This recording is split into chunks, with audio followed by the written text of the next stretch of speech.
Halo, Shalom semua sahabat wanita. Kembali kita akan mendengarkan renungan yang diambil dari buku Warnai Duniaku dengan Kasih. Judul renungan kita pada hari ini adalah Tanpa Amaran, yang ditulis oleh Rachel Privat Jennings. Ayatnya terdapat di dalam 1 Samuel 16 ayat 14. Tetapi roh Tuhan telah mundur daripada Saul, dan sekarang ia diganggu oleh roh jahat yang daripada Tuhan.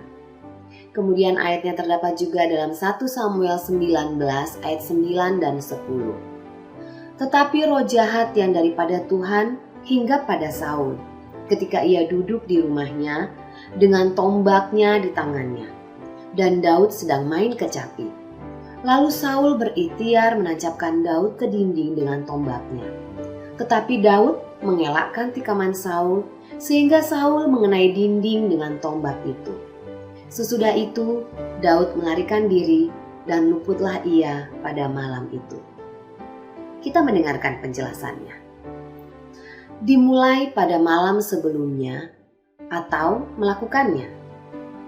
Engkau tahu, saya telah bercerai selama 8 tahun dan akhirnya siap untuk mencoba hubungan yang baru kembali. Jadi, saya mengunduh aplikasi Kencan yang disarankan oleh salah satu teman saya dan mulai mengobrol. Pada aplikasi khusus ini, wanita memulai percakapan sehingga pria yang mungkin tertarik dapat mengobrol kembali. Jadi, saya mulai dengan mengajukan pertanyaan kepada orang ini. Dia ingin saya menjawab pertanyaan itu terlebih dahulu dan kemudian dia akan menjawab. Ya, melihat kami terhubung hanya melalui pesan teks yang tidak memberikan banyak informasi non-verbal tentang yang lain, saya dengan lembut mengulangi pertanyaan saya. Dia menjawab dan memberitahu saya bahwa ia adalah seorang Kristen dan dibesarkan dalam keluarga Kristen. Mengetahui bahwa tidak semua rumah memiliki praktek yang sama dalam menjalankan kekristenan mereka, saya kemudian mengajukan pertanyaan lanjutan. Seperti apa pengalamanmu di rumah? Segera saya mendapat jawaban yang tidak siap saya terima. Maaf, kamu tampaknya mengendalikan dan mengatur percakapan. Bahkan, seorang non-Kristen akan dapat memberitahu bagaimana rumah Kristen. Emosi saya bergejolak. Rasanya seperti ada tombak yang dilempar ke arah saya tanpa peringatan.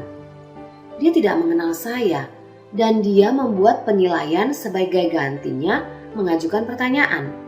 Dia menyebutkan nama yang tidak sesuai dengan karakter saya. Dia membawa nama Kristen, namun menjadi sakit hati dan reaktif terhadap pertanyaan saya daripada mengambil kesempatan untuk menceritakan imannya. Saya dengan cepat memblokirnya dan lolos dari bencana itu. Bagaimana kita dapat mengenali apakah roh Tuhan telah meninggalkan kita atau tidak? Bagaimana kita dapat mengenali kesempatan untuk membagikan perlengkapan rohani yang dapat membantu orang lain dalam perjalanannya bersama Tuhan?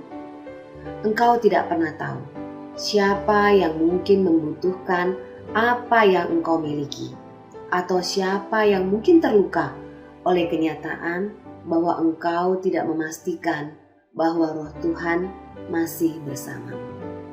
Tuhan memberkati kita semuanya. Amin.